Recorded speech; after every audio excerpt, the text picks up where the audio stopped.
The morning of December 10th, 1941, 3 days after Pearl Harbor, Commander Chester Smith stands in the conning tower of the USS Swordfish, watching through the periscope as a Japanese transport convoy steams through Philippine waters. His crew is silent, coiled with anticipation. They've trained for this moment, drilled endlessly in approach angles, firing solutions, torpedo spreads. The enemy ships are fat with troops and supplies, moving in predictable formation, unescorted. It's the shot every submarine commander dreams of. Smith's calculations are perfect. Range, 1,200 yards. Target speed, 10 knots. Angle on the bow, 90 degrees, a perfect broadside. He orders tubes 1 through 6 made ready. The torpedoman's mate confirms each weapon armed and set to run at 10 feet depth. Smith takes one final bearing, then gives the order. Fire 1, fire 2, fire 3. The boat shudders as compressed air launches each Mark 14 torpedo into the dark water, 20 feet long, 3,000 pounds, 46 knots. Each one carrying 650 pounds of Torpex explosive and the Navy's revolutionary Mark 6 magnetic influence exploder, a device so sophisticated it was classified above top secret, designed to detonate beneath an enemy ship's keel and break its back without even striking the hull. They wait. Smith counts seconds through the periscope. His crew can hear the enemy propellers through the pressure hull, that rhythmic thrum of Japanese diesel engines. 30 seconds. 40. The torpedoes should be reaching their targets. Nothing. Smith watches, disbelieving, as one torpedo passes directly beneath a transport, then another. The magnetic exploders remain silent. He fires 3 more torpedoes. The convoy steams on, untouched, unharmed. 6 perfect shots, 6 complete failures. What Commander Smith doesn't know, what no one in the submarine force knows yet, is that he's just witnessed the opening act of the most catastrophic weapons failure in American military history. A failure so complete, so stubbornly defended by bureaucracy and pride, that it will cost thousands of American lives and nearly hand control of the Pacific to Japan. If you're enjoying this deep dive into the story, hit the subscribe button and let us know in the comments from where in the world you are watching from today. To grasp the magnitude of this disaster, we need to travel back to 1922, to Newport, Rhode Island, to the Naval Torpedo Station, where a generation of naval engineers believed they were creating the future of maritime warfare. The torpedo had evolved considerably since its invention by Robert Whitehead in 1866. By the end of the First World War, most naval powers possessed reliable torpedoes that could strike a ship's hull and detonate on contact. But American naval theorists wanted something more revolutionary. They wanted a weapon that could bypass a battleship's armor belt entirely. The Fively concept was elegant. Instead of striking a target's armored sides, a torpedo would pass underneath the hull. There, it would detect the massive magnetic field generated by thousands of tons of steel. At precisely the calculated moment, it would detonate, creating an enormous gas bubble that would expand upward with catastrophic force. The explosion wouldn't just hold the ship, it would break the vessel's keel, the structural spine that holds a ship together. 1 torpedo, 1 kill, every time. Development of this magnetic influence exploder began in earnest in 1922, led by a team at Newport under Commander Charles Cook. The technical challenges were immense. The device had to be sensitive enough to detect a ship's magnetic field through seawater, yet stable enough to withstand the violent launch from a torpedo tube and the sustained run at 46 knots. It had to distinguish between a target vessel and the Earth's own magnetic field, and it had to calculate the precise moment of detonation, while the torpedo was moving at over 50 feet per second. The engineers at Newport worked in absolute secrecy. The magnetic exploder, designated the Mark 6, was classified at a level higher than most operational war plans. Even submarine commanders weren't told the exact specifications of the device. The reasoning was sound. If the Japanese or Germans learned how it worked, They could develop countermeasures degaussing their ships to reduce magnetic signatures, for instance. By 1931, the Mark VI was paired with a new torpedo design, the Mark XIV. This was a steam-driven weapon, powered by a reciprocating engine that burned alcohol and compressed air. It could carry its warhead nearly 4,500 yards at 46 knots, or extend its range to 9,500 yards at slower speeds. By the standards of the era, it was a formidable weapon. The Japanese long-lance torpedo had longer range and faster speed, but the American Mark XIV had something the long lance lacked: the magnetic exploder. The Bureau of Ordnance BUORD, the Navy Department, responsible for all weapons procurement, conducted extensive testing of the Mark XIV system. At least, they believed it was extensive. Engineers fired dummy warheads beneath target vessels anchored in Narragansett Bay. They measured the torpedo's running depth using stopwatch calculations and visual observations. They noted when the Mark VI detected the target's magnetic field. They calculated theoretical blast effects using mathematical models. On paper, in controlled conditions, in the calm waters off Rhode Island, the system performed beautifully. But there was a problem, a critical, ultimately fatal problem. They never tested the complete weapon system with a live warhead under combat conditions. The reason was purely financial. Each Mark VI exploder cost $10,000, equivalent to roughly $180,000 today. During the lean depression, years of peacetime budgets, the Bureau of Ordnance couldn't justify destroying even one in a full-scale test. They couldn't sacrifice an entire torpedo, an entire exploder, and an entire target vessel just to confirm what their calculations already predicted. So they did what bureaucracies facing budget constraints have done throughout history. They theorized, they calculated, they ran limited tests, and they declared the weapon operational based on mathematical confidence rather than empirical proof. By 1938, the Mark XIV torpedo was in full production. Contracts went to private manufacturers. The Naval Torpedo Station at Newport refined production techniques. By Pearl Harbor, the weapon equipped every American submarine in the Pacific Fleet, nearly 200 boats, each carrying 24 torpedoes.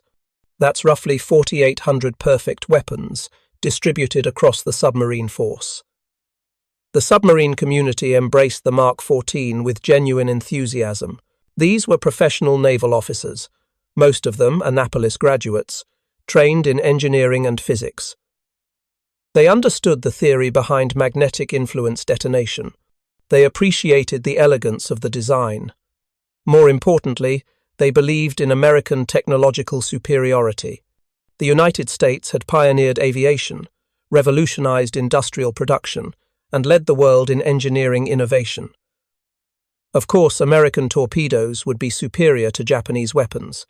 It was almost axiomatic. Training focused on everything except the possibility that the weapon might fail. Submarine crews drilled on approach tactics, learning to calculate firing solutions in their heads, while managing the complex dance of diving, trimming, and maintaining stealth. They practiced emergency blow procedures for when Japanese destroyers counterattacked. They memorized recognition silhouettes of Japanese ships. They studied patrol routes and learned to read sonar returns. Not once did anyone train them for what to do when their torpedoes simply didn't explode. Admiral Thomas Hart, commander of the Asiatic Fleet, told his submarine captains in late 1941 that they possessed the most powerful submarine weapon in naval warfare. Admiral Harold Stark, Chief of Naval Operations, approved war plans that placed the submarine force at the center of America's Pacific offensive. The strategy was clear and, on paper, devastating. Unleash the submarines against Japan's maritime supply lines. Sink the tankers bringing oil from the Dutch East Indies. Destroy the transports carrying troops to garrison the newly conquered territories. Strangle Japan's war economy before its industrial capacity could be fully mobilized. It was a sound strategy. With competent execution and reliable weapons, it might have shortened the Pacific War by months, even a year.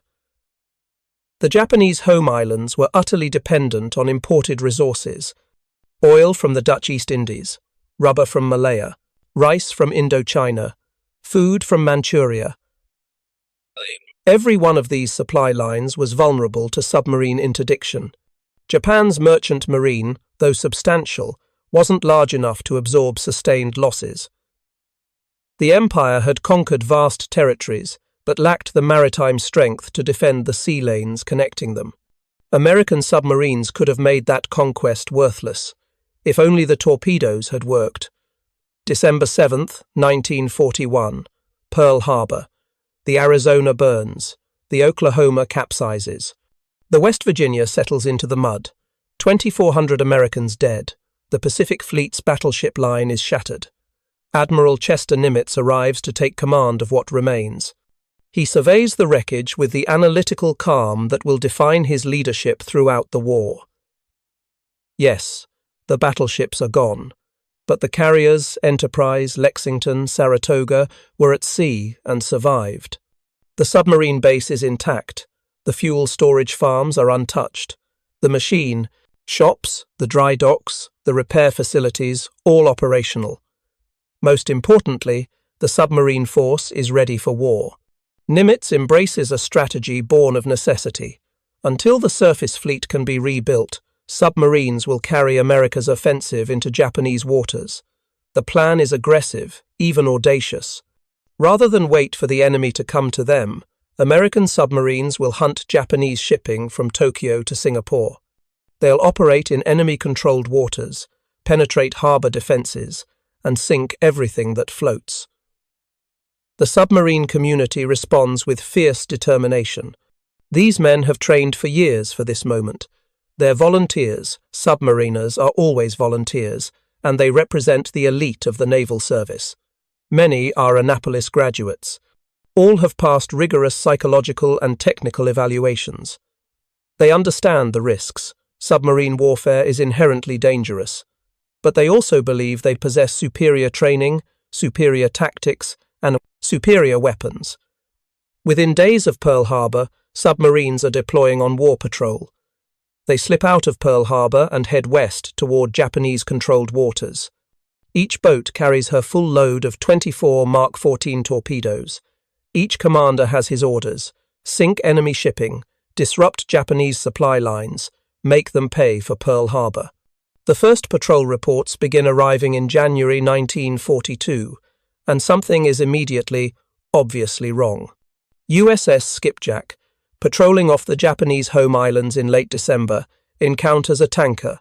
Perfect conditions: clear water, calm sea, range 1,200 yards. Commander Charles Freeman fires 4 torpedoes. All 4 pass beneath the target without detonating. The tanker steams away, unaware it's been attacked. USS Sturgeon ambushes a Japanese destroyer in the Philippines. 3 torpedoes. One explodes prematurely 400 yards from the target, far too early to cause damage. The other 2 simply vanish.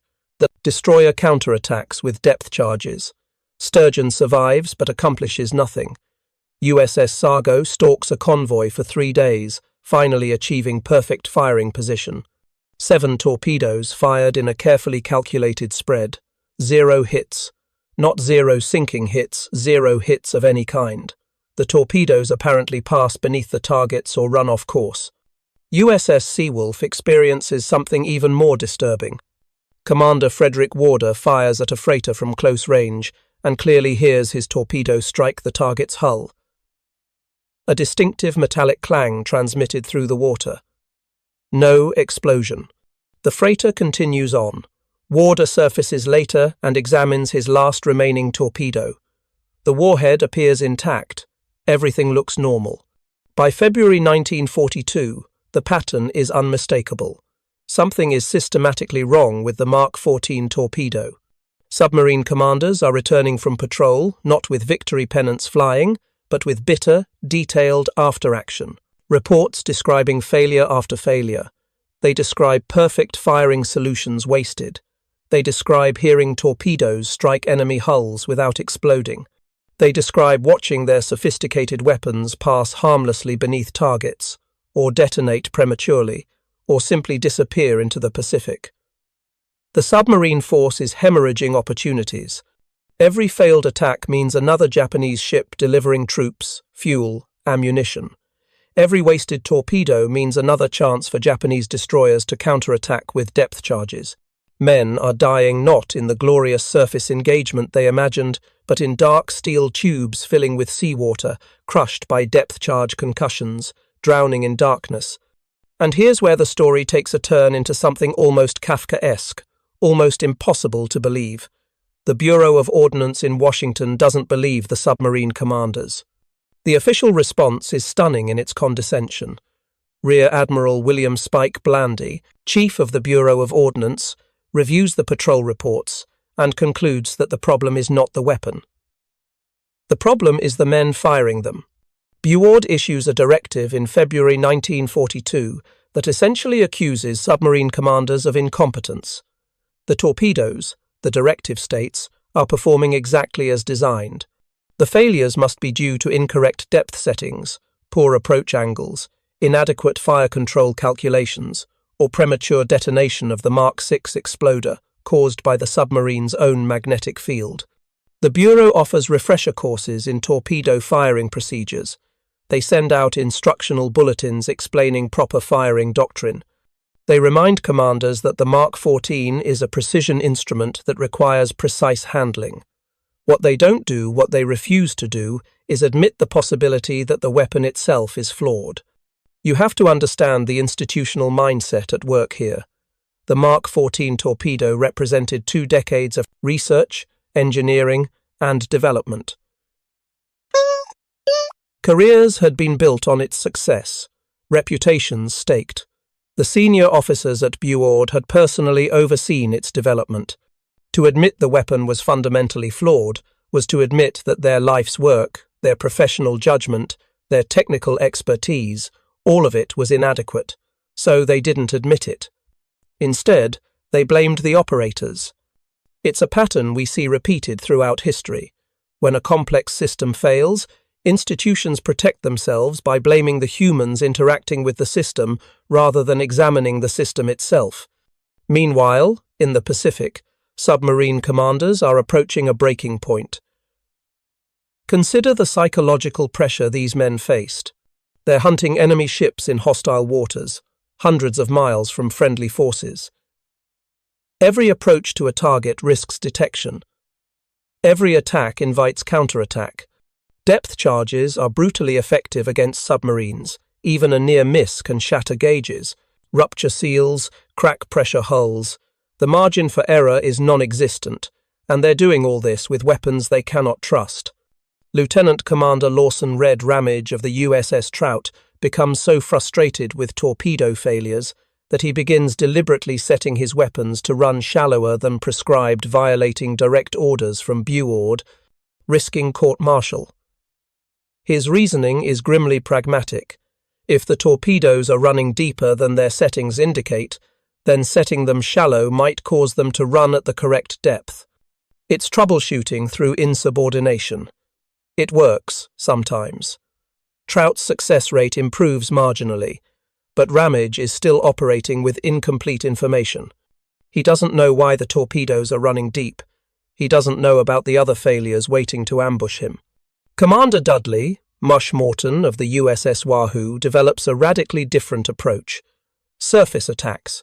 If the torpedoes won't work from depth, if the magnetic exploders are unreliable, then Morton will attack like a motor torpedo boat on the surface, close enough to visually confirm hits, firing the Mark 14 seconds as straight-running weapons rather than sophisticated magnetic mines. It's insanely dangerous. Submarines are designed to attack while submerged. On the surface, they're vulnerable to gunfire, aircraft, and being rammed. But Morton's aggressive tactics achieve results. Wahoo becomes one of the most successful submarines in the Pacific Fleet during early 1942, precisely because Morton refuses to fight the way the weapon was designed to be used. Other commanders aren't so fortunate or so audacious. They follow doctrine, they trust their training, they fire their torpedoes according to Buord specifications. and they watch in helpless frustration as Japanese ships sail away unharmed. The submarine force begins to fracture psychologically. Some commanders become hesitant, conserving torpedoes because they can't trust them to work. Others become reckless, firing spreads of 6 or 8 torpedoes at single targets, trying to overwhelm the weapon's unreliability through sheer volume. Still others request reassignment, their confidence shattered, unwilling to take their boats and crews into harm's way with defective weapons. The casualty rate begins to climb. Not just from combat submarines are always lost in combat, but from unnecessarily risky tactics forced by torpedo failures. When your weapons don't work at optimal range, you move closer. When you move closer, you're more likely to be detected. When you're detected, you're more likely to be depth-charged. When you're depth-charged, you're more likely to die. The USS Grunion is lost with all hands after reporting torpedo failures in Aleutian waters. Her last radio transmission describes failed attacks on Japanese ships. Then, silence. 70 men gone. The USS Amberjack goes down in the Bismarck Archipelago. Her patrol reports documented repeated torpedo failures. She was last seen attacking a freighter at close range, probably forced into a dangerous approach by lack of confidence in her weapons. The submariner community is small, tight-knit. These men know each other. Many trained together at the submarine school in New London, Connecticut. They shared beers at the officers' club, played cards, talked tactics. Now they're reading casualty lists and wondering, did their friends die because of Japanese depth charges, or because they were forced to use tactics they never should have needed? And through it all, the Bureau of Ordnance maintains that the Mark 14 is functioning perfectly. June 4th, 1942. The battle that will turn the tide of the Pacific War. History remembers Midway as the day American dive bombers caught 4 Japanese carriers with their decks full of armed aircraft and destroyed them in minutes. It's remembered as a carrier battle, pilots versus pilots, the new face of naval warfare replacing the old battleship duels. But there's a subplot that history often overlooks. American submarines were positioned as a forward screen, specifically to intercept and cripple the Japanese fleet before it reached Midway's airspace. 12 submarines, deployed in a carefully calculated picket line, with advance intelligence from broken Japanese naval codes, a luxury they would rarely have again. The submarines knew when the enemy was coming, from what direction, with what forces. Every condition favoured the defenders. USS Nautilus, commanded by Lieutenant Commander William Brockman, achieves what should have been the perfect attack. She penetrates the Japanese destroyer screen no small feat and reaches firing position on the carrier cargo. Range, less than 3,000 yards. The carrier is massive, moving in a straight line, presenting a perfect target profile. Brockman fires 3 torpedoes. 1 hits. The crew of Nautilus hears the impact through the hull. A cheer goes up. Then, nothing. No explosion. The Mark 6 magnetic exploder fails to detonate. The torpedo apparently bounces off cargo's hull and tumbles away. Japanese crew members later described the impact as feeling like being tapped with a wooden stick, hardly the keel-breaking catastrophe the weapon was designed to create. USS Trigger has a similar opportunity. She fires 4 torpedoes at a battleship from ideal range. All 4 run true. All 4 fail to explode. The battleship, possibly Haruna, continues steaming toward Midway, untouched, unharmed. USS Grouper fires a spread at a cruiser. Nothing. The magnetic exploders remain silent, or the torpedoes run too deep, or both.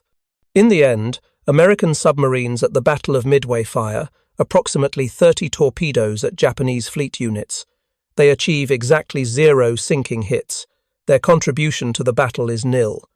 The dive bombers from Enterprise, Yorktown, and Hornet win the battle without submarine support. Midway becomes an overwhelming American victory, but it's won despite the submarine force, not because of it. And still, the Bureau of Ordnance maintains there is nothing wrong with the Mark 14 torpedo. By mid-1942, the submarine community has had enough.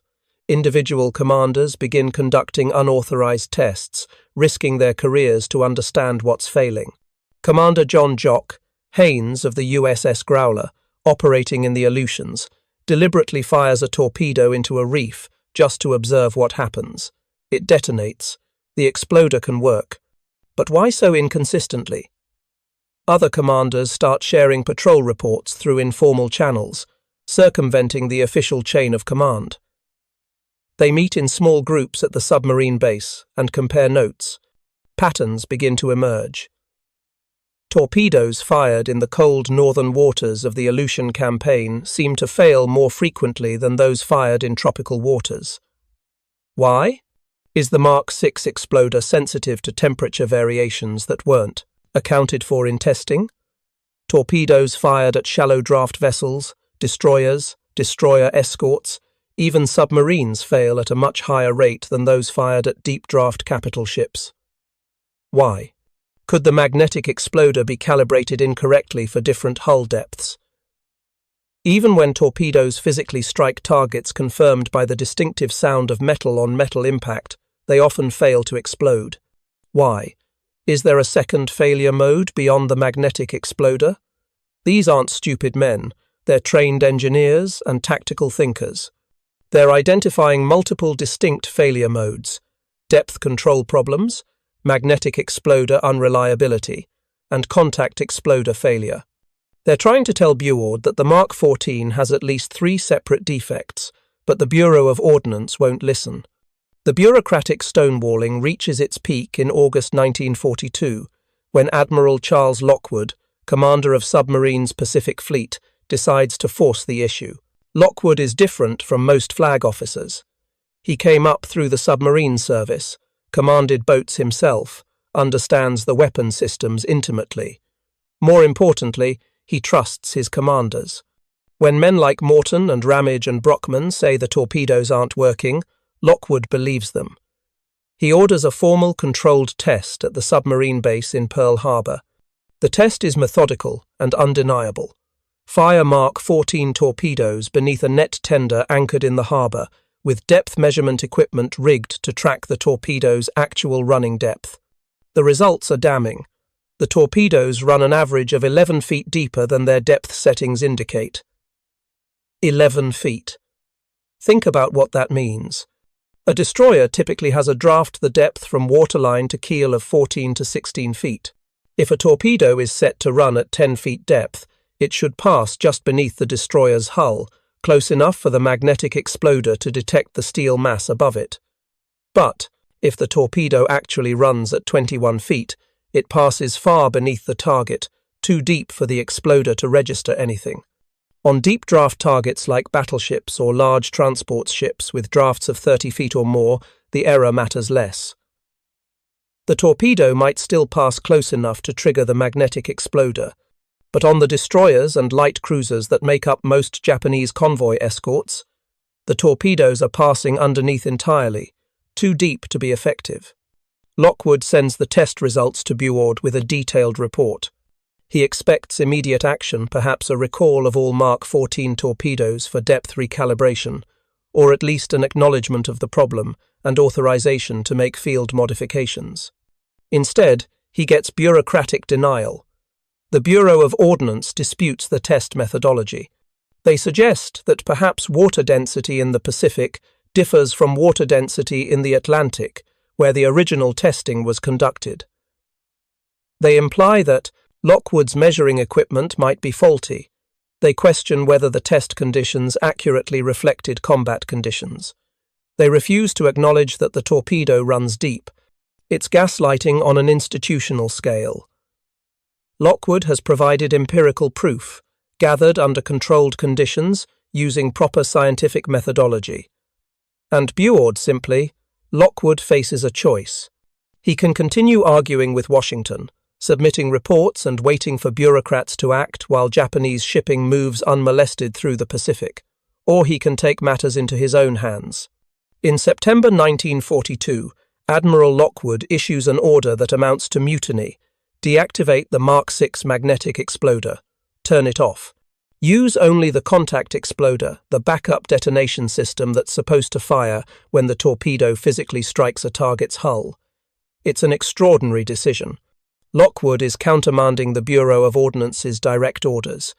He's disabling the very feature that makes the Mark 14 supposedly superior to all other torpedoes. If his decision backfires, if it turns out the magnetic exploder was working properly, and the real problem lay elsewhere, his career is finished. But Lockwood trusts his commanders more than he trusts Buord's calculations. And he's right. With the magnetic exploder deactivated, hit rates immediately improve. Not dramatically, they go from roughly 10% to around 30%, but the improvement is undeniable. Submarines start sinking Japanese ships. Patrol reports become less bitter, less frustrated. Commanders regain confidence.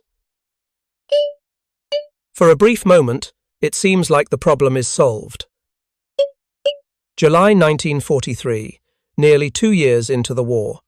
The torpedo scandal has consumed the submarine force, dominating every patrol debriefing, every tactical discussion, every angry letter to Washington.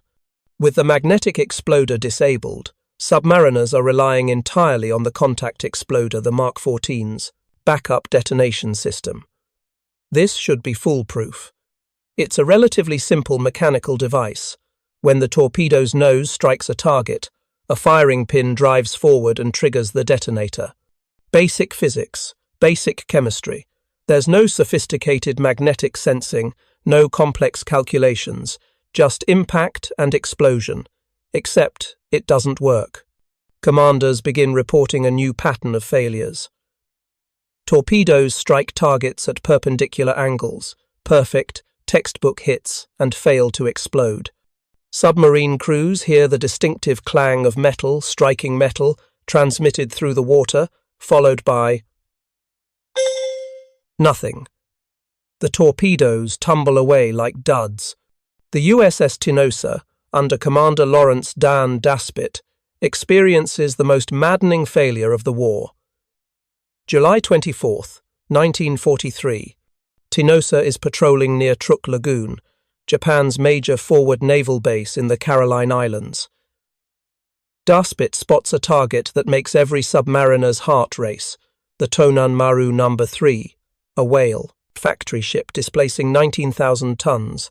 It's not a warship, but it's strategically valuable, a massive floating factory for processing whales into oil, now pressed into military service. Daspit maneuvers Tinosa into perfect position. He's calm, methodical, a career officer who does everything by the book. Range: 1,800 yards. Good firing solution. He fires one torpedo. Hit. Explosion. The Tonan Maru shudders, slows, begins listing, but it doesn't sink. The ship is enormous, with multiple compartments. One torpedo isn't enough. Daspit closes the range, fires again. Hit. No explosion. The torpedo strikes the hull and tumbles away. He fires again. Hit. No explosion. Again. Hit. No explosion. Daspit is methodical, professional, increasingly bewildered. He adjusts angles, ranges, depth settings. He tries everything. The Tonan Maru is barely moving now, wallowing in the water, a stationary target. Daspit fires 15 torpedoes total at a crippled ship from less than 1,000 yards. 15 torpedoes. 2 explosions. 13 duds. The whale factory eventually limps away. It will survive the war. Daspit surfaces Tinosa and contemplates the last torpedo in his forward tubes. He's supposed to fire all his weapons on patrol standing orders, but instead he makes a decision. He saves that last torpedo and brings it back to Pearl Harbor. Find out what's wrong with this thing, he tells the ordnance specialists, because I did everything right and it still didn't work. Finally, the Bureau of Ordnance agrees to comprehensive testing. They mount dummy warheads on rails and drop them from various heights to simulate impact forces. They test the firing pin mechanism under different angles and impact speeds. They examine recovered torpedoes from previous patrols. They conduct the tests they should have conducted in 1935, before the weapon entered production, and they discover the problem. The contact exploder's firing pin is too delicate. When a torpedo strikes a target at a perpendicular angle, the exact angle the weapon is designed to achieve, the angle drilled into every fire control solution, the sudden deceleration causes the firing pin to crumple before it can trigger the detonator. The harder the torpedo hits, the more likely the firing pin fails. The contact exploder only works reliably at oblique angles, where impact force is distributed more gradually. But oblique angles mean glancing hits, which are far less common in actual combat. Submarine commanders aim for perpendicular strikes because those are the most likely to cause catastrophic damage. The torpedo was designed for perfect shots. Perfect shots break it. The engineering failure is almost poetic in its cruel irony. The Mark 14 torpedo was supposed to be sophisticated, revolutionary, superior. Instead, it's been undone by basic physics that should have been caught in elementary testing. The fix is relatively simple. Strengthen the firing pin, redesign the firing mechanism to handle high-impact forces. The modifications are implemented rapidly once the problem is identified. By September 1943, 21 months into the Pacific War, the Mark 14 torpedo finally functions as originally intended. Let's calculate the cost of that delay. If you find this story engaging, please take a moment to subscribe and enable notifications. It helps us continue producing in-depth content like this. From December 1941 through September 1943, 21 months. During this period, the submarine force fires approximately 6,700 torpedoes. The documented success rate from patrol reports averages between 10 and 20%, though many submarine commanders believe the actual figure is lower. If we conservatively estimate that half of all torpedo failures during this period were caused by the weapon's defects rather than tactical errors or operational circumstances, that represents roughly 3,300 wasted shots, 3,300 opportunities to sink Japanese shipping, 3,300 chances to cut oil supplies, strand garrison forces, disrupt troop movements. Gone. Wasted. Because the Bureau of Ordnance refused to believe its weapon was flawed, what did those wasted torpedoes cost? In 1942, Japan imported roughly 40 million barrels of oil from the Dutch East Indies, Borneo, and other captured territories. That oil powered the Imperial Navy, fueled aircraft carriers, kept destroyers and cruisers operational. American submarines should have been interdicting that flow from the war's first day.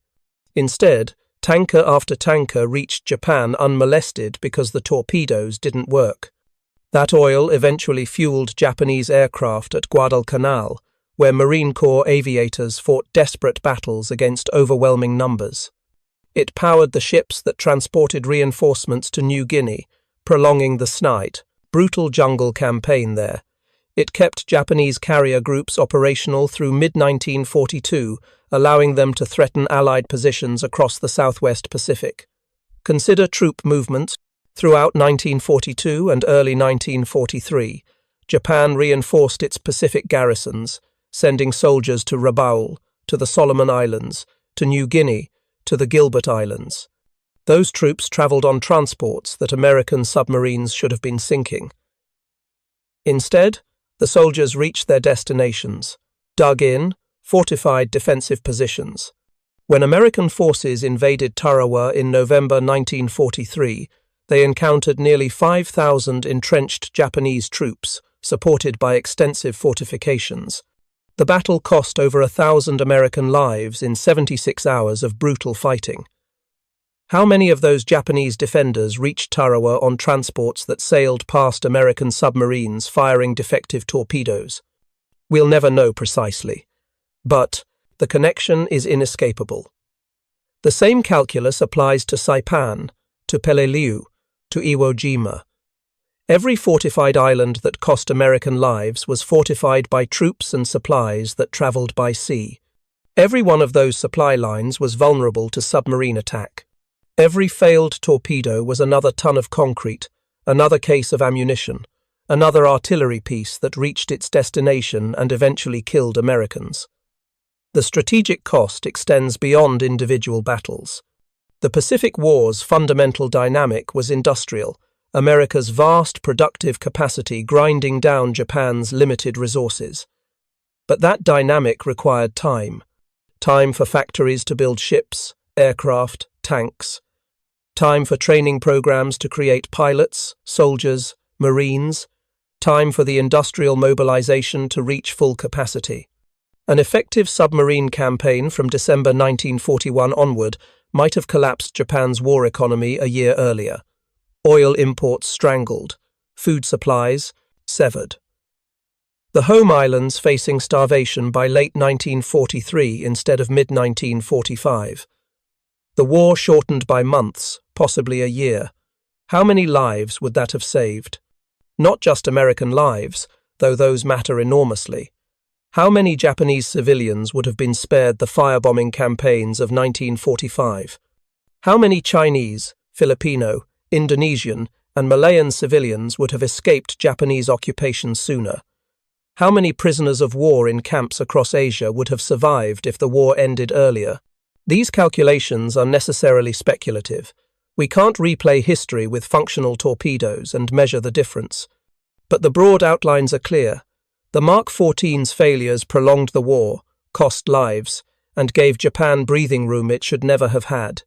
Once the Mark 14 is finally corrected, depth control adjusted, magnetic exploder removed or fixed, contact exploder redesigned, the American submarine force becomes what it was always meant to be, the most lethal maritime interdiction force in history.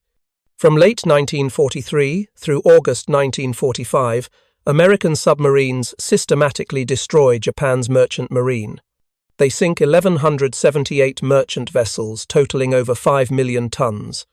They hunt in coordinated wolf packs, sharing intelligence, coordinating attacks, overwhelming Japanese convoy defenses. The impact on Japan's war economy is catastrophic.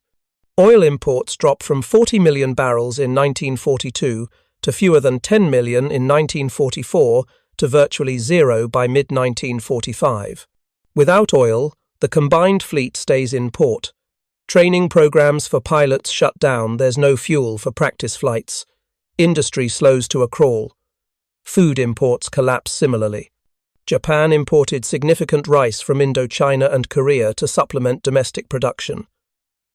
By 1945, those imports have nearly ceased. Rationing becomes severe. Civilians in Japanese cities face genuine hunger. Garrison forces throughout the Pacific are isolated, starving, receiving no supplies or reinforcements. American submarines also destroy 214 Japanese warships, including the battleship Congo, 8 aircraft carriers, 11 cruisers, and numerous destroyers and submarines. These aren't just merchant raiders, they're taking on the Imperial Navy directly and winning. The submarine force, representing less than 2% of U.S. Navy personnel, accounts for 55% of Japan's total maritime losses. It's one of the most successful naval campaigns in history. But it's a campaign that should have started in December 1941, not October 1943. So what went wrong? How did an institution that prided itself on excellence, on technical sophistication, on being the most advanced navy in the world, create such a catastrophic weapons failure? The answer is a perfect storm of institutional pathology, peacetime budget constraints, and human psychology. Start with the testing regime. The Bureau of Ordnance developed the Mark 14 during the interwar period, when defense budgets were constrained and every dollar scrutinized. Live-fire testing was expensive. Each test consumed a complete torpedo, a complete exploder, potentially damaged or sank a target vessel. So BUORD minimized live testing, relying instead on mathematical modeling, component testing, and dummy runs. This seems reasonable in peacetime. Why waste money destroying expensive equipment when calculations predict success? But it created a false confidence. The engineers at Newport genuinely believed they'd tested adequately. They'd run the numbers, they'd simulated conditions, they'd observed dummy warheads passing beneath targets. What they hadn't done was test the complete weapon system under varied, realistic combat conditions, different water temperatures, different magnetic environments, different impact angles, different target types. When the war started and the weapon failed, Buord faced a choice: admit their testing was inadequate and their weapon flawed, or defend their work and blame the operators. They chose defense. This is where institutional psychology becomes crucial. The men running the Bureau of Ordnance in 1941 and 1942 were the same men who'd overseen the Mark XIV's development in the 1930s. Admirals Blandy, Christie, Edwards, their careers were built on this weapon. Their professional reputations were staked on its success. To admit the Mark XIV was fundamentally flawed was to admit their life's work was inadequate. So they didn't admit it. Instead, they created elaborate explanations for why the failures must be operator error. They suggested submarine commanders were miscalculating firing solutions. They implied that crews weren't maintaining the weapons properly. They questioned whether commanders were adequately trained. This is a classic bureaucratic defense mechanism. When faced with systematic failure, blame the system's users rather than examine the system itself. It's the same psychology that led NASA to ignore engineer warnings before the Challenger disaster, that led financial regulators to ignore warning signs before the 2008 crash, that leads organizations throughout history to choose institutional preservation over truth. The peacetime budget excuse, while real, reveals something darker. America entered World War II genuinely unprepared in ways that went far beyond Pearl Harbor. The torpedo failure was just one symptom of systematic underinvestment in realistic testing, training, and equipment validation. The military had sophisticated weapons on paper, but hadn't validated them under realistic conditions. Perhaps most damning, the same people who designed the Mark XIV were the ones investigating its failures. There was no independent oversight, no external audit, no adversarial testing regime. The Bureau of Ordnance investigated itself and, predictably, found itself blameless until the evidence became absolutely overwhelming. Admiral Ralph Christie, who'd overseen torpedo development through much of the 1930s, never publicly admitted error. Neither did Admiral Blandy. Both went on to distinguished post-war careers. No one was court-martialed, no one was demoted, no careers were ruined, at least, not among the men who created the flawed weapon. The only careers damaged were those of submarine commanders who'd reported the failures too aggressively, who'd violated protocol by conducting unauthorized tests, who'd modified their weapons without permission. Men like Lockwood survived because they were senior enough and results-oriented enough that their insubordination was ultimately vindicated. But junior officers who'd complained too loudly found their fitness reports suffering, their promotions delayed. The real heroes of this story aren't admirals or bureaucrats. They're the submarine commanders who kept fighting with broken weapons, who adapted and improvised, and found ways to sink Japanese ships despite the Mark XIV's failures. Men like Dudley "Mush" Morton, who pioneered aggressive surface attacks and achieved results through sheer audacity. Morton and Wahoo became legendary in the submarine force, aggressive, successful, seemingly invincible, until they weren't. In October 1943, just as the torpedo problems were finally being solved, Wahoo was lost with all hands in the Sea of Japan. 80 men died. How many of them would have survived if their torpedoes had worked reliably from the beginning, if Morton hadn't needed to compensate for weapon failures with dangerous tactics? We'll never know. Men like Richard O'Kane, who served as Morton's executive officer on Wahoo and later commanded Tang. O'Kane would become the most successful submarine commander in American history, sinking 24 ships. But his success came despite the Mark XIV, not because of it. He fought the weapon as much as he fought the Japanese. Men like Eugene Fluckey of Barb, Samuel Dealey of Harder, George Street of Tirante, all Medal of Honor recipients, all survivors who learned to work around the torpedo's deficiencies through skill and courage. and the 3,500 submariners who died during the war. The submarine force suffered a 22% casualty rate, the highest of any American military branch. 52 submarines lost with all hands. 3,500 men who volunteered for the most dangerous service in the Navy and died in dark steel tubes under the Pacific. How many of those deaths were directly attributable to torpedo failures? How many submarines were lost because their attacks failed and Japanese destroyers counterattacked? How many men died because they had to close to dangerous ranges to compensate for unreliable weapons? The exact number is unknowable, but the connection is undeniable.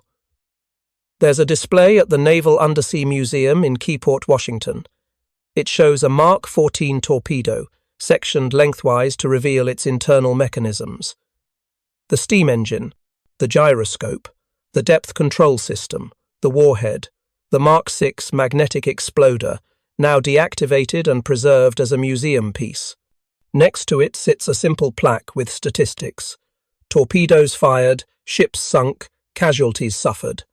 The numbers tell a story of eventual success, the submarine force's devastating campaign against Japanese shipping, the strangling of Japan's war economy, the contribution to ultimate victory. But the plaque doesn't tell the full story. It doesn't mention the 21 months of failure. It doesn't quantify the opportunities lost. It doesn't list the men who died firing weapons that didn't work. History tends to remember the victories and forget the struggles that preceded them. We remember Midway but forget the submarine failures there. We remember the submarine force's spectacular success in 1944 and 1945, but forget their frustration in 1942 and 1943.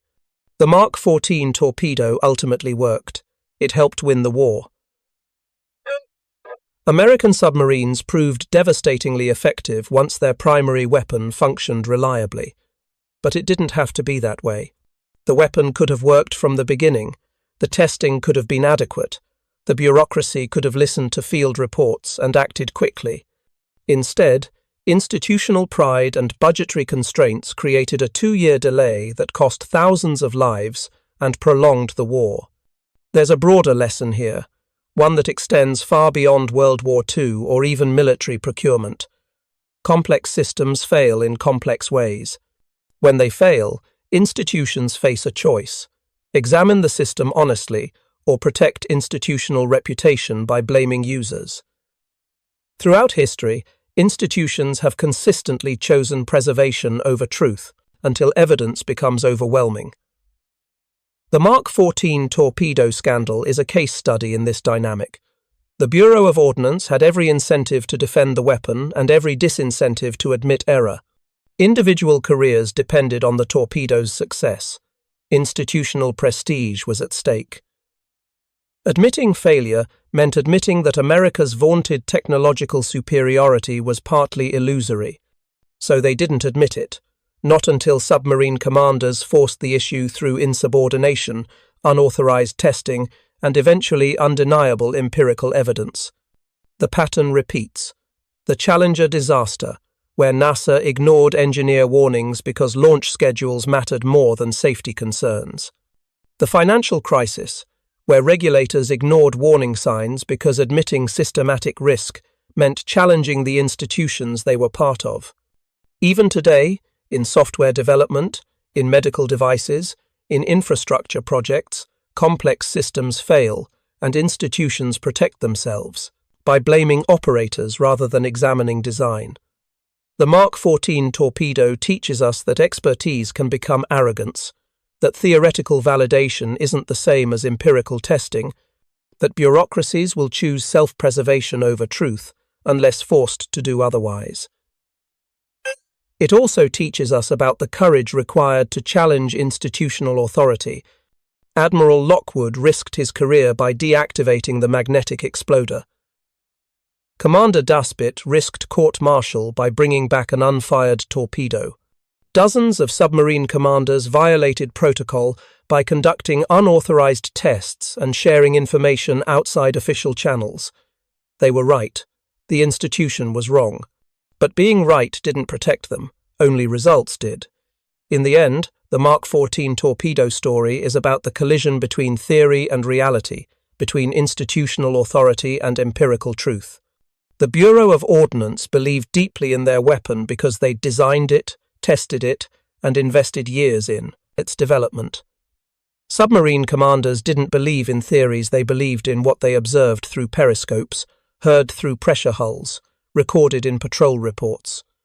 Eventually, reality won, but it took 21 months, 3,500 lives, and immeasurable strategic cost.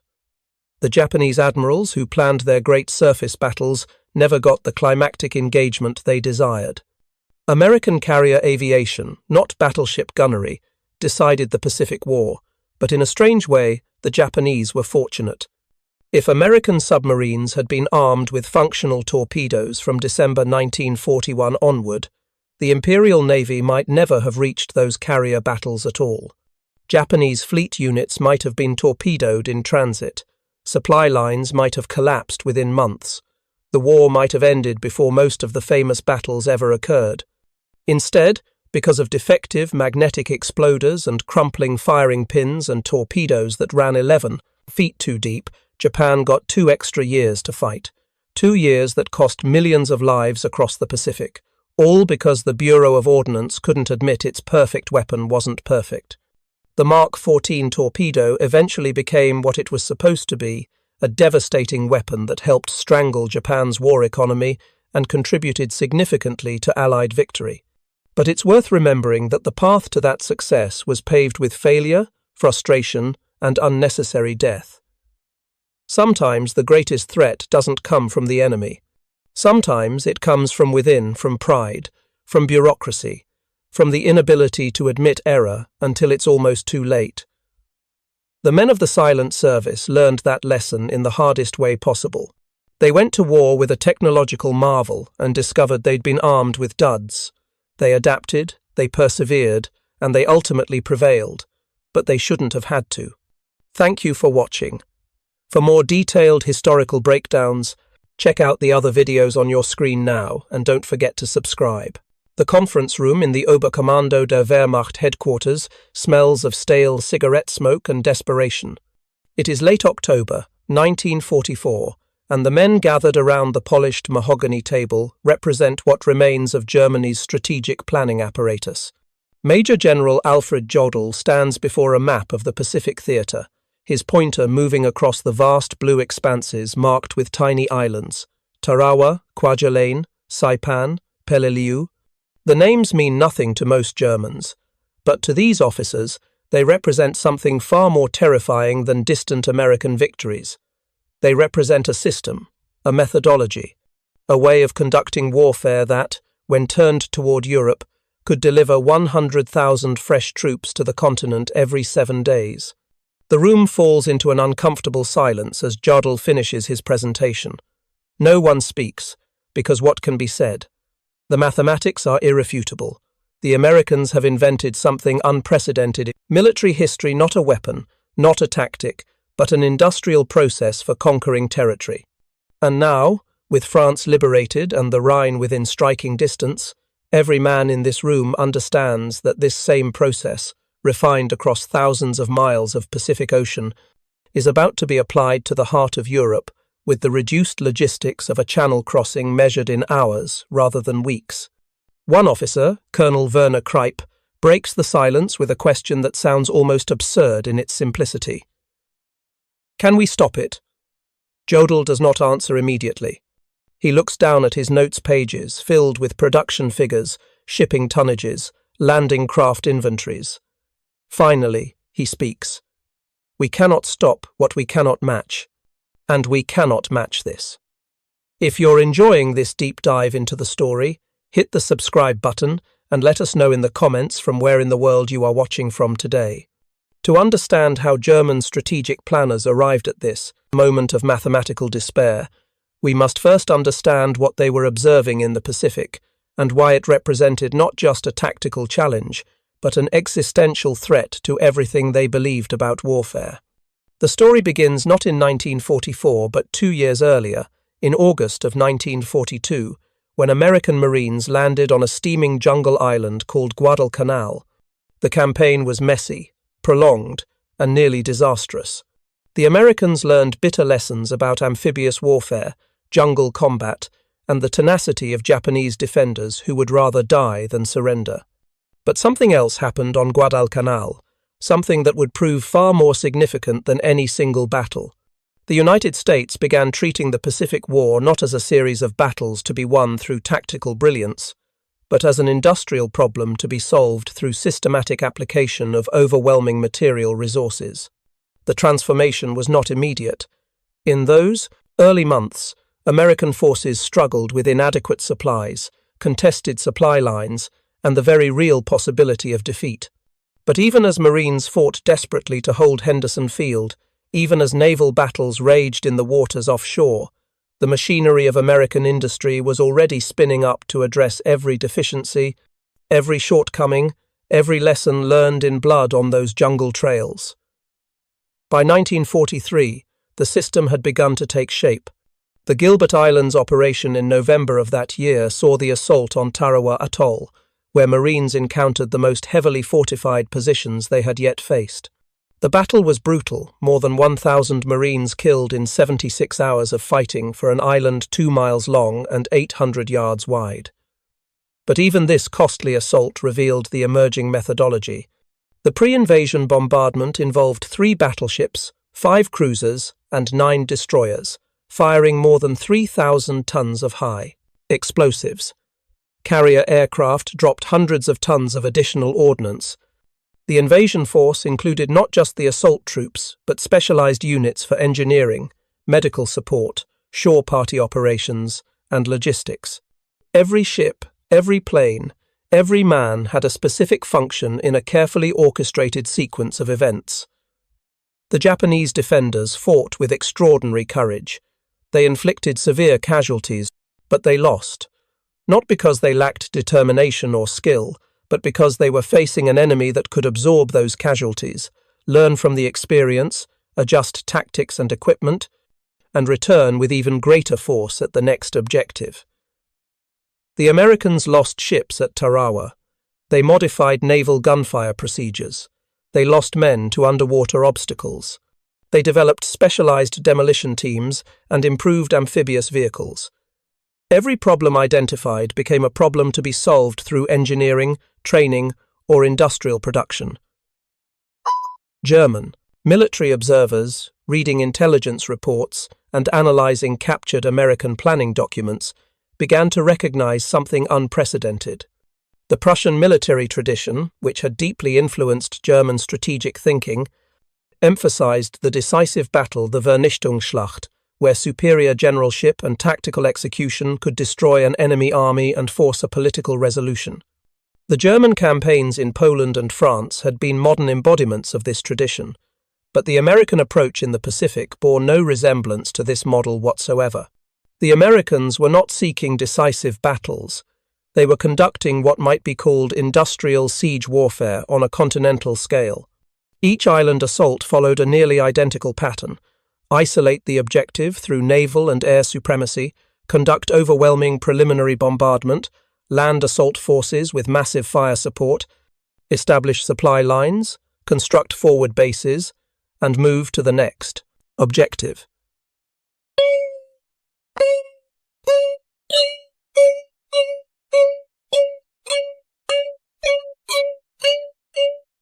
The Japanese could not prevent any single landing.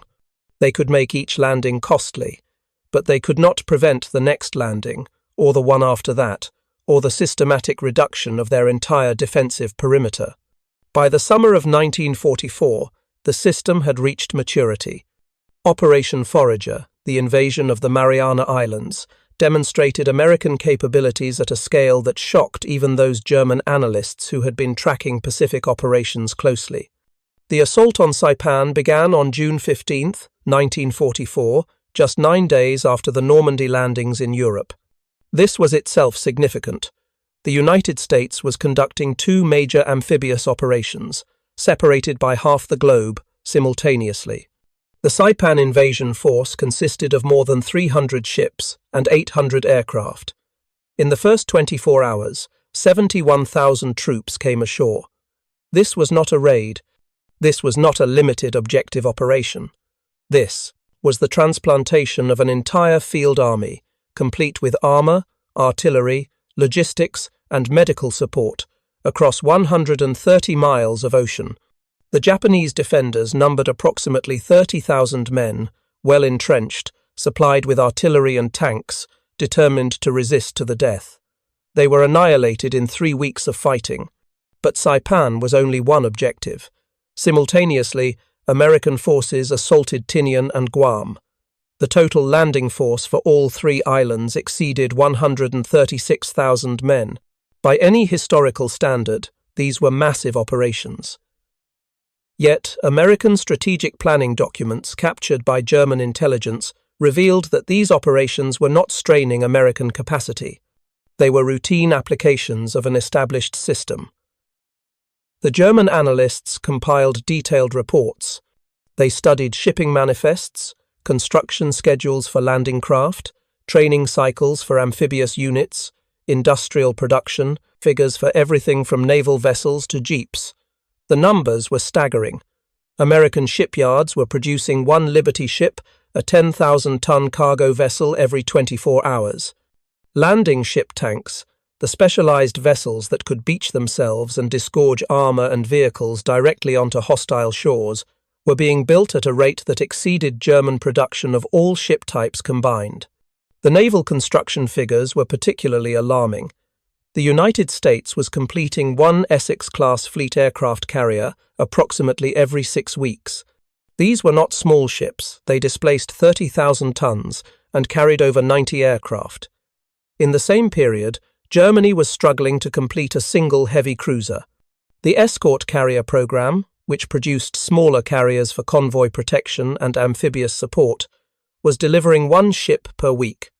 Germany's entire operational carrier fleet consisted of exactly 0 vessels the Graf Zeppelin had, never been completed. But the most devastating figures concerned the landing craft themselves. These unglamorous vessels, the LCVPs, landing craft, vehicle personnel, the LCIs, landing craft, infantry, the LSTs, landing ship, tank, were the actual instruments that made amphibious warfare possible. Without them, troops remained aboard transport ships, safe but impotent. With them, entire divisions could be put ashore with their equipment intact and ready for immediate combat. American production of these craft numbered in the thousands. The LCVP alone, the famous Higgins boat that would become iconic in images of D-Day, was being manufactured at a rate exceeding 100 per week. Each one could carry 36 men or 8,000 pounds of cargo. They were simple, mass-produced, and absolutely essential. The LST, capable of carrying tanks and trucks and beaching itself to unload directly onto shore, was being built at rates approaching 50 per month. German staff, officers performed calculations that must have seemed surreal, even as they wrote them down. If the Americans could produce 50 LSTs per month, and each LST could carry 20 Sherman tanks or 40 trucks or 250 tons of supplies, then the monthly increase in American amphibious lift capacity exceeded Germany's entire remaining shipping tonnage. This was not hyperbole. This was arithmetic. The psychological impact of these figures cannot be overstated. German military culture prided itself on operational excellence, on the superior training and fighting spirit of German soldiers, on the tactical brilliance of German commanders. The early war years had seemed to confirm these beliefs. German forces had crushed larger armies through superior coordination, combined arms tactics, and aggressive maneuver warfare. But how do you maneuver against an enemy who can simply land more troops than you can possibly concentrate? How do you achieve tactical excellence when the enemy can afford to make mistakes, learn from them, and return with twice as many ships? One German intelligence assessment from this period survives in archives.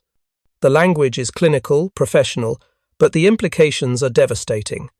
The enemy's amphibious capability in the Pacific theater increases monthly by amounts exceeding our total national shipping replacement capacity. Their demonstrated ability to conduct multiple simultaneous major amphibious operations suggests effectively unlimited strategic flexibility in objective selection. Defensive concentration becomes impossible when the enemy can choose landing sites across thousands of kilometers of coastline and possess the lift capacity to exploit any chosen point with overwhelming force. Continues with even more troubling analysis. Enemy losses in ships and equipment, while significant in absolute terms, represent fractional percentages of replacement capacity. Enemy personnel casualties, while severe in individual operations, are replaced through training programs graduating in excess of 100,000 men per month. The enemy's strategic approach does not require victory in any single engagement. It requires only that we cannot achieve victory in all engagements simultaneously. This was the heart of the matter. The Americans were not trying to outfight the Japanese or, by extension, the Germans. They were trying to outproduce them, and they were succeeding by margins so vast that the very concept of military parity became meaningless. Consider the air power dimension. By mid-1944, American aircraft production exceeded 60,000 planes per year. This included everything from heavy bombers to carrier-based fighters to transport aircraft. German production, even with Albert Speer's frantic rationalization efforts, peaked at approximately 40,000 aircraft in 1944, and this represented Germany's maximum possible output, achieved by stripping resources from every other sector of the economy. American production of 60,000 aircraft represented a fraction of American industrial capacity. The United States was also producing trucks, ships, tanks, and artillery in quantities that dwarfed German output, while simultaneously maintaining civilian production levels that actually increased during the war years. The strategic implications were profound. In the Pacific, American doctrine had evolved to assume air superiority as a prerequisite for any operation. This was not wishful thinking. This was logistics.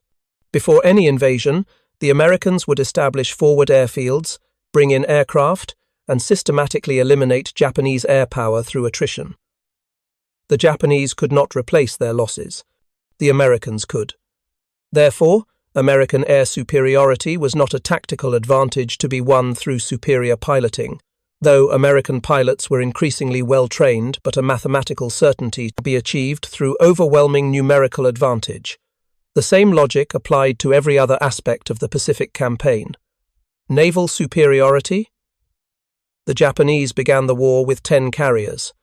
They lost 4 at Midway in June 1942 and spent the rest of the war watching their carrier fleet dwindle as American shipyards delivered new fleet carriers faster than Japanese yards could repair damaged cruisers. Artillery support? American industrial capacity meant that pre-invasion bombardments could and did expend more ammunition than some nations produced in years. Supply sustainment?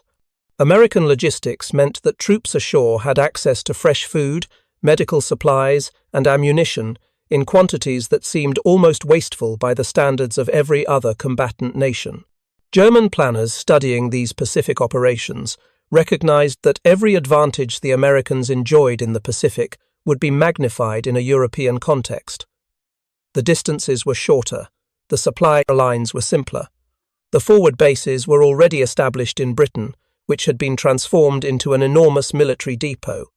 Every factor that made Pacific operations difficult, the vast distances, the harsh environments, the tropical diseases would be absent in European operations. One German staff paper explicitly addressed this question. If the enemy can project 100,000 men across 3,000 kilometers of ocean to assault fortified islands, what can they project across 100 kilometers of channel to assault continental Europe? The answer was calculated with Prussian thoroughness. Given reduced logistics burden, increased forward base capacity, and demonstrated enemy shipping availability, conservative estimates suggest landing capacity of 100,000 men per week can be sustained indefinitely. 100,000 men per week. The number appeared again and again in German planning documents from this period. It was not propaganda. It was not an exaggeration designed to excuse future failures. It was the considered professional judgment of experienced staff officers, applying observed data to projected scenarios. And it was, if anything, conservative.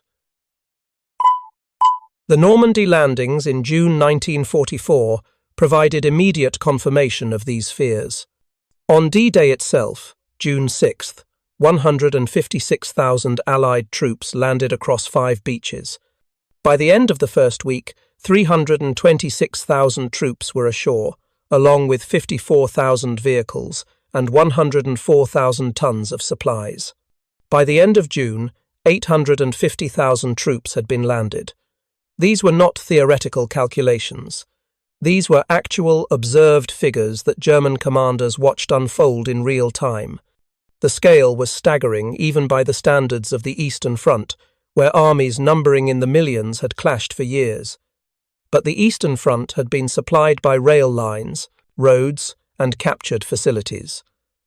The Normandy front was supplied entirely across a 100-mile stretch of water, through artificial harbours, and directly across beaches. And this is where German planners confronted perhaps the most psychologically devastating aspect of American capabilities: the Mulberry harbours. Unable to capture a major port intact, Cherbourg would not fall until late June, and its facilities were thoroughly demolished. The Allies simply built their own harbours. They towed massive concrete caissons across the channel, sank them to form breakwaters, and constructed facilities capable of handling the cargo throughput of a major port. When a severe storm destroyed one of these artificial harbours in mid-June, the Allies simply diverted all traffic through the remaining Mulberry and the beaches themselves, maintaining supply flow with minimal interruption. For military professionals, trained in the belief that ports were strategic choke points, this was a conceptual shock. The Americans had rendered port denial irrelevant. They could build infrastructure faster than it could be destroyed. This was not tactical flexibility. This was industrial warfare divorced from traditional strategic limitations. The German response to this reality was a mixture of denial, desperation, and futile adaptation. Field Marshal Erwin Rommel, assigned to strengthen the Atlantic Wall defences, understood the implications better than most. He had fought the British and Americans in North Africa. He had witnessed their material superiority firsthand. His reports from France in late 1943 and early 1944 reflect a man trying to prepare for an invasion he knows cannot be stopped, only delayed. Rommel's strategy was brutally simple: stop the invasion at the waterline. He reasoned that if Allied forces could be prevented from establishing a beachhead in the first 48 hours, the invasion would fail. To this end, he ordered the construction of millions of beach obstacles, steel hedgehogs, wooden stakes, concrete tetrahedrons, all designed to rip open landing craft or detonate mines. He placed artillery in concrete bunkers with overlapping fields of fire. He flooded lowlands to restrict armour movement. He mined beaches until the sand itself became a weapon. These were sound defensive measures. They were also completely inadequate to the scale of force being prepared against them. Rommel knew this. In correspondence with his family, he expressed something close to fatalism. The best he could hope for was to make the landing so costly that Allied political will would falter. But he was too experienced a commander to truly believe this would happen. The Americans and British had demonstrated in the Pacific and in Italy that they were willing to absorb casualties that would have been politically unacceptable to the democracies of the previous generation. The fundamental problem was that Germany was trying to defend everywhere, because the Allies could attack anywhere. The entire coastline, from Norway to Spain, represented potential invasion sites. German forces in France numbered approximately 50 divisions in June 1944, but these were spread across hundreds of miles of coast. The Allies could concentrate overwhelming force at a point of their choosing, and German mobile reserves would need time to respond, time that Allied air superiority made extremely costly. This brings us to one of the cruelest ironies of the German strategic situation in 1944. Germany had pioneered mobile warfare. Blitzkrieg doctrine emphasized rapid concentration of armor and motorized forces at decisive points, achieving local superiority through speed and surprise. But by 1944, German armour was largely immobile, hidden in forests and towns to avoid Allied air attack, rationing fuel that was increasingly scarce, waiting for orders that might never come because Allied air power had destroyed the communications infrastructure. The Panzer Division, one of Germany's elite armoured formations, provides a stark example. On D-Day, it was positioned south of the landing beaches, ready to counterattack. It received orders to move toward the coast on the afternoon of June 6th. Under normal circumstances, the division could have reached the battlefield within hours. Instead, Allied air power forced the division to move only at night, hiding during daylight. It took 3 days to travel less than 100 miles, and when it finally reached the battle zone, it had already lost a quarter of its vehicles to air attack without firing a shot at Allied ground forces. This was the reality of air superiority translated into tactical effect. German armour, which had once been the decisive arm of the Wehrmacht, was reduced to hiding from American and British fighter bombers that could loiter over the battlefield for hours, returning to forward airfields that were often closer to the front lines than German supply depots. The logistical disparity was even more crushing. A single American infantry division required approximately 650 tons of supplies per day to maintain combat operations. This included food, ammunition, fuel, medical supplies, and replacement equipment. The Allies were landing and supplying dozens of divisions through the Normandy beachhead. German intelligence officers calculated that Allied supply throughput across the Channel exceeded 50,000 tons per day within weeks of the initial landing. To put this in perspective, the entire German rail network in France was moving less than 20,000 tons per day by August 1944, and much of this was being interdicted by Allied air attack on bridges, rail yards, and locomotives. The Germans were being outsupplied in their own country by an enemy conducting operations across a 100-mile water barrier. The bocage country of Normandy dense, hedgerows that divided fields into small defensible compartments initially favoured the defence. German infantry could cover these hedgerows with machine guns and anti-tank weapons, turning each field into a small fortress. American armour struggled in this terrain, unable to exploit mobility, vulnerable to ambush. For several weeks, it appeared that German defenders might be able to contain the beachhead through sheer defensive tenacity. Then the Americans modified their tanks. A sergeant named Curtis Coolin designed a simple device: steel tusks welded to the front of Sherman tanks, fabricated from German beach obstacles. These Rhino tanks could punch through hedgerows, allowing armour to support infantry directly. The modification could be completed in a few hours using materials at hand. Within days, hundreds of tanks were modified. The terrain advantage evaporated. This was the American methodology in microcosm: problem identified, solution engineered, implementation at scale. Next obstacle. German defenders adapted to American tactics, and Americans simply changed the material conditions of battle. There was no doctrinal response to this because it was not fundamentally a tactical challenge. It was an engineering problem, and American industrial capacity meant that engineering problems could be solved faster than German defenders could adapt. By late summer 1944, the breakout from Normandy had shattered the German defensive line in France. But even as German armies retreated toward the Rhine, even as Paris was liberated and Belgium fell, the strategic situation was deteriorating in ways that went beyond mere territorial loss. The Americans had opened another front. Operation Dragoon, the invasion of southern France, began on August 15, 1944, another 94,000 troops in the first day. Another complete amphibious assault with full naval and air support. This was conducted while fighting continued in Normandy, while battles raged in Italy, while the Pacific War continued unabated. The Americans were conducting major amphibious operations simultaneously in multiple theatres, without any apparent strain on their overall capacity. For German strategic planners, Operation Dragoon confirmed what the staff studies had predicted. The American system was not theatre-specific. It was portable, scalable, and could be applied wherever shipping could deliver it. The limiting factor was not American capacity but the number of suitable landing beaches. If you find this story engaging, please take a moment to subscribe and enable notifications. It helps us continue producing in-depth content like this. The autumn of 1944 brought no respite. As Allied forces approached the German border, Wehrmacht intelligence continued to compile data on American capabilities, now with an increasingly desperate quality. The reports make for grim reading.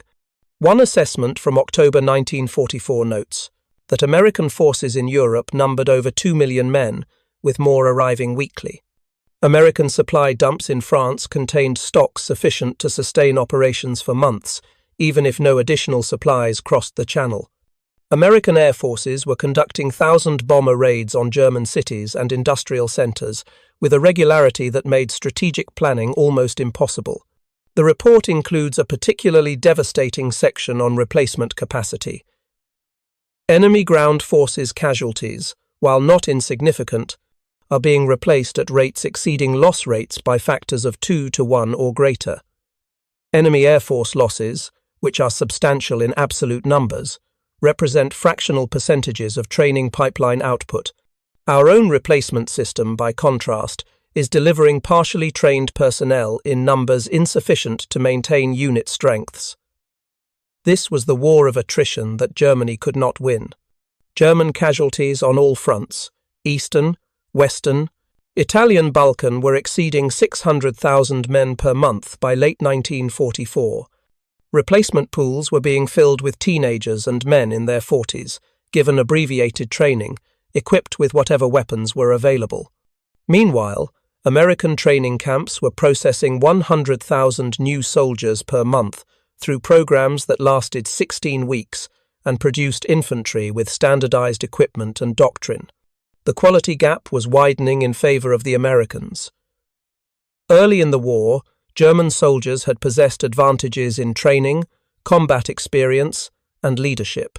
By late 1944, those advantages had evaporated. The Wehrmacht was bleeding away its experienced personnel faster than they could be replaced, while American units were increasingly filled with veterans who had survived combat and learned from it. American doctrine emphasized preserving experienced soldiers, rotating units out of line for rest, providing extensive medical care, maintaining supply levels that reduced non-combat losses to disease and malnutrition. German doctrine had no answer to this, because German logistics could not support it. German soldiers in the field often went days without hot meals. Medical care was increasingly primitive as supplies ran short. Equipment losses could not be replaced. A panzer division that lost 20 tanks in combat might receive 5 replacements over the following month, and those replacements might be obsolete models pulled from training units or repaired wrecks. An American armored division that lost 20 Shermans would receive 20 new ones within weeks, often with improved modifications based on combat experience. The tank comparison illustrates the broader material disparity. The German Panther tank was arguably superior to the American Sherman in armor protection and firepower. The Tiger tank was even more formidable. But Germany produced approximately 6,000 Panthers and about 1,500 Tigers during the entire war. The United States produced almost 50,000 Sherman tanks. Even if the Sherman required a 5-to-1 numerical advantage to defeat a Panther, a ratio that was never actually necessary, given American tactical advantages in air support and artillery. American production capacity made this exchange favorable. But the comparison is actually misleading because it focuses on the weapon rather than the system. A Panther tank without fuel is a stationary pillbox. A Panther tank without ammunition is scrap metal. A Panther tank without trained crew is a death trap. By late 1944, German armor was increasingly suffering from all 3 deficiencies. Fuel shortages meant that tanks were often abandoned during retreats because they could not be driven. Ammunition shortages meant that engagement ranges decreased and fire discipline became critical. Crew quality was declining, as experienced tankers were killed and replaced with men who had minimal training. American Shermans, by contrast, operated within a logistical system that ensured fuel, ammunition, and spare parts reached frontline units with predictable regularity. American tank crews received extensive training, several months of it, before entering combat. When a Sherman was disabled, recovery vehicles would tow it to rear area maintenance facilities, where it could be repaired and returned to service. German tanks, once disabled, were often destroyed by their own crews to prevent capture, because recovery was impossible. This was total war reduced to logistics. The side that could feed its soldiers, fuel its vehicles, arm its troops, and replace its losses would win. Everything else, tactical brilliance, operational art, even strategic vision, was subordinate to the fundamental material reality. The German staff study on American landing capacity should be understood in this context. It was not simply an analysis of amphibious capability. It was a recognition that the entire German way of war had become obsolete. German military culture emphasized the decisive battle, the operational breakthrough, the concentration of force at the critical point. But what good was concentration when the enemy could land 100,000 fresh troops per week wherever you were not? What good was the decisive battle when the enemy could afford to lose it and simply attack somewhere else? The psychological impact on German commanders cannot be overstated. These were men who had been taught that war was an art, that superior generalship could overcome material disadvantages, that will and determination could triumph over mere quantity. The campaigns of Frederick the Great, the victories of Moltke, the early successes of World War II all seemed to confirm these beliefs. And now they were facing an enemy that treated war as an industrial process, that substituted mathematical certainty for tactical brilliance, that won through the sheer weight of resources applied systematically over time. Some commanders clung to hope in wonder weapons. The Vone flying bomb and V-2 rocket attacks on London represented technological superiority that might terrorize Britain into negotiations. The Me-2 jet fighter promised to sweep Allied bombers from the skies. New submarine designs, more advanced tanks, assault rifles, these were real technological achievements. But they came too late, and in quantities too small to affect the strategic balance. The V weapons killed thousands of British civilians, but did not slow the Allied advance by a single day. The Me-2 was a remarkable aircraft, but Germany produced fewer than 1,500 of them, and chronic fuel shortages meant that many never flew combat missions. The Type XXI U-boat, potentially war-winning in its capabilities, became operational only in the final weeks of the war, far too late to impact the Battle of the Atlantic. This is another irony worth noting. Germany had some of the finest scientists and engineers in the world. German research and development produced innovations in rocketry, jet propulsion, and missile guidance that were years ahead of Allied equivalents. But American industrial capacity meant that even obsolete American designs, produced in vast quantities, were more strategically significant than German technological marvels produced in handfuls. Consider the strategic bombing campaign. German engineers developed sophisticated anti-aircraft systems, including radar-guided flak and proximity-fused shells.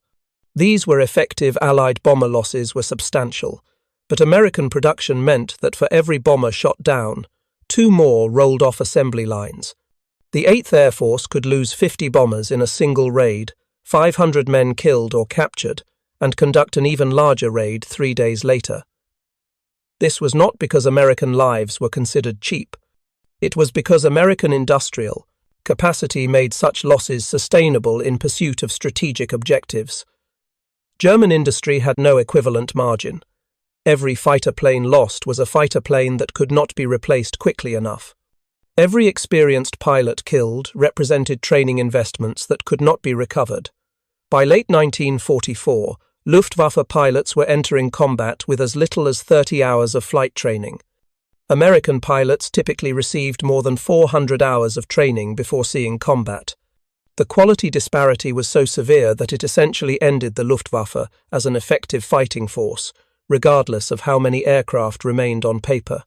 The strategic bombing campaign itself demonstrated American capacity for sustained operations at scale. From January through December 1944, the 8th Air Force alone dropped more than 380,000 tons of bombs on German targets. This was in addition to Royal Air Force operations, which dropped similar tonnages. Together, the combined bomber offensive delivered more than 750,000 tons of high explosives on Germany in a single year. To provide perspective, the entire German blitz against Britain in 1940 and 1941 delivered approximately 41,000 tons of bombs. The Allies were dropping that much on Germany every 2 weeks by late 1944. German cities were systematically destroyed. Industrial production was disrupted. Transportation networks were shattered. And there was no defense that could stop it, because the Allies could afford to accept losses that would have grounded the Luftwaffe permanently. By December 1944, when German commanders gathered to read the staff study on American landing capacity, they were not really learning anything new. They had been living with the material disparity for months. What the study did was quantify the unquantifiable, make explicit what everyone already understood implicitly. Germany had lost the war not through any single defeat, but through accumulated weight of American production, applied across every theatre simultaneously. The study's conclusion that 100,000 men per week could be landed indefinitely was not sensationalism. It was simple extrapolation from observed capacity. The Americans had demonstrated they could conduct the Normandy invasion and Operation Dragoon simultaneously. They had shown they could sustain supply rates measured in tens of thousands of tons per day. They had proven they could replace losses faster than they suffered them. Given these facts, the conclusion was mathematically inevitable. What made this conclusion psychologically devastating was that it rendered German strategy irrelevant. It did not matter how brilliantly German commanders fought. It did not matter how courageously German soldiers resisted. It did not matter how well German engineers designed their weapons. The Americans would keep landing troops, keep shipping supplies, keep flying missions, keep producing equipment, until German capacity to resist was ground to nothing through sheer attrition. This was not the war Germany had prepared to fight. Germany had prepared to fight a war of maneuver, where operational skill could compensate for material shortages. Germany had prepared to fight a war of decisive battles, where superior tactics could destroy enemy armies. Germany had prepared to fight a European war, where distance and logistics constrained operations. Instead, Germany found itself fighting a war of industrial attrition against an enemy whose industrial base was untouchable, 3,000 miles across an ocean that Germany could not contest. An enemy that had learned in the Pacific how to conduct amphibious operations across vast distances, and now was applying that knowledge to a theatre where distances measured in dozens of miles instead of thousands. An enemy that viewed war not as a test of national will or military genius, but as a production problem to be solved through systematic application of resources.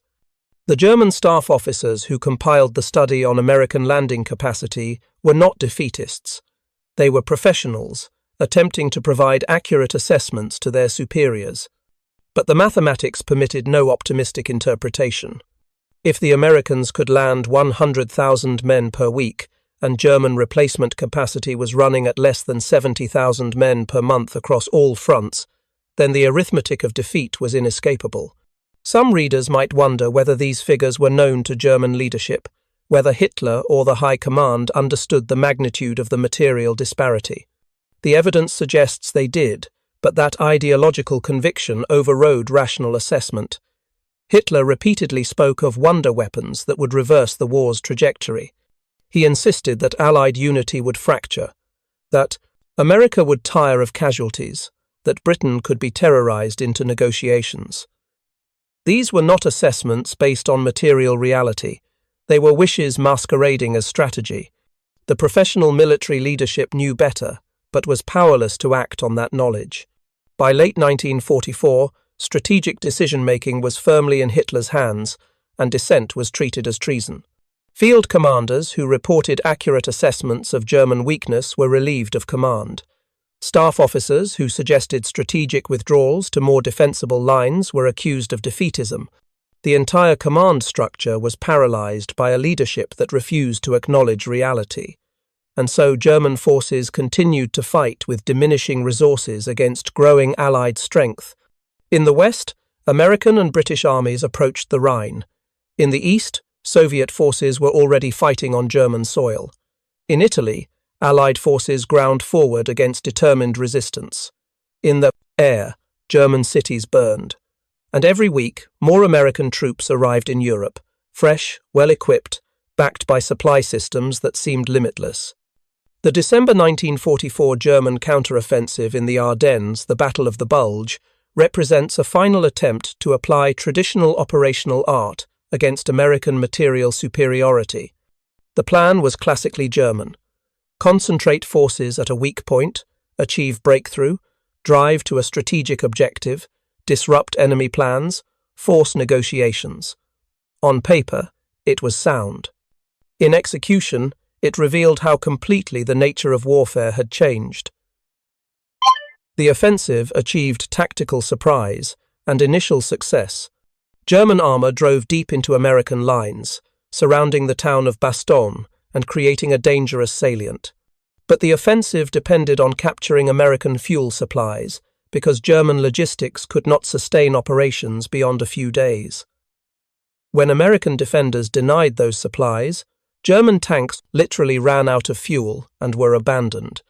American air power, grounded by weather during the initial attack, cleared and began systematically destroying German columns. American reserves, entire divisions that could be moved hundreds of miles in days, arrived to contain the breakthrough. Within 2 weeks, the offensive had stalled. Within a month, it was being reversed. The Ardennes offensive consumed Germany's last mobile reserves and achieved nothing of strategic significance. But it demonstrated one final time the fundamental dynamic of the war. Germany could achieve local tactical success through operational skill. But American material superiority meant that such successes could not be exploited because the Americans could simply bring more troops, more supplies, more aircraft, and more tanks to the threatened point faster than Germany could exploit the breakthrough. After the Ardennes, there were no illusions left. The Rhine barrier was breached in March 1945. American forces crossed into Germany and fanned out across the country. German resistance, while sometimes fierce, was increasingly futile. Units surrendered en masse when encircled because they knew no relief was coming. The logistical system had collapsed. Food was scarce, ammunition was rationed. Fuel was non-existent for most units. Medical care was primitive. And still the Americans came, landing troops, shipping supplies, conducting operations with a casualness that suggested they were fighting a training exercise rather than a desperate enemy defending his homeland. The final irony is this: Germany began World War II with the most modern military in the world. German doctrine, German tactics, German combined arms coordination were revolutionary. The early campaigns validated everything German military culture believed about itself. But German military culture was rooted in an older conception of warfare, where genius and will could overcome material disadvantage, where the decisive battle could force political resolution, where operational art was the highest form of military expression. The Americans invented a new form of warfare, where material production was the decisive factor, where industrial capacity replaced operational genius, where systematic application of resources made tactical brilliance irrelevant. They did not set out to do this. They did not have a grand theory. They simply looked at the problem how to defeat Japan across thousands of miles of ocean and solved it through industrial engineering. Build more ships, train more men, produce more equipment, land overwhelming force, move to the next objective, repeat until the enemy's capacity to resist is exhausted. When German staff officers calculated that 100,000 men per week could land in Europe indefinitely, they were not analyzing a military capability. They were recognizing that war itself had been transformed into something unrecognizable to traditional military thinking. The Americans had industrialized warfare in a way that made everything Germany knew about combat obsolete. This was not inevitable. Had Germany not gone to war, had Germany not made enemies of half the world, had Germany not challenged nations with vastly greater industrial potential, the outcome might have been different. But once the war began, once the American industrial machine was fully mobilized, once the system for translating production into military force was perfected in the Pacific and applied to Europe, the outcome was mathematically certain. The German staff study on American landing capacity was compiled in late October 1944. By that date, Germany had perhaps 6 months remaining as a functioning state. The officers who wrote it knew this. They compiled the figures, ran the calculations, presented the conclusions, and understood that they were documenting the mechanism of their own defeat. The Americans did not need to outfight Germany. They only needed to outproduce Germany, and they were doing so by margins that made resistance pointless. The mathematics of doom. The moment when military professionals trained in the art of war confronted an enemy that had reduced war to engineering and discovered that engineering, backed by sufficient industrial capacity, was invincible, not through genius, not through inspiration, but through the systematic, relentless application of material resources until the enemy's capacity to resist was ground to exhaustion. This is perhaps the most profound lesson of the Second World War, and it is one that traditional military history often obscures. We remember Patton and Montgomery, Rommel and Guderian, the great commanders and their famous battles. But the war was not won by great commanders. It was won in Detroit and Pittsburgh, in the shipyards of California and the aircraft factories of Texas, by welders and riveters and assembly line workers who never heard a shot fired in anger. It was won by the men who loaded ships and the merchant mariners who sailed them, by the engineers who designed landing craft and the planners who scheduled convoys. It was won by a system that treated war as a production problem and applied American industrial capacity to solving it. The Germans studied island hopping and realized 100,000 Marines could land per week. What they really realized was that they had challenged an enemy that could manufacture victory, and manufacturing was something America did better than any nation in history. The mathematics were irrefutable. The outcome was inevitable, and no amount of tactical genius or operational art or strategic insight could alter the fundamental arithmetic of industrial warfare. Thank you for watching. For more detailed historical breakdowns, check out the other videos on your screen now, and don't forget to subscribe.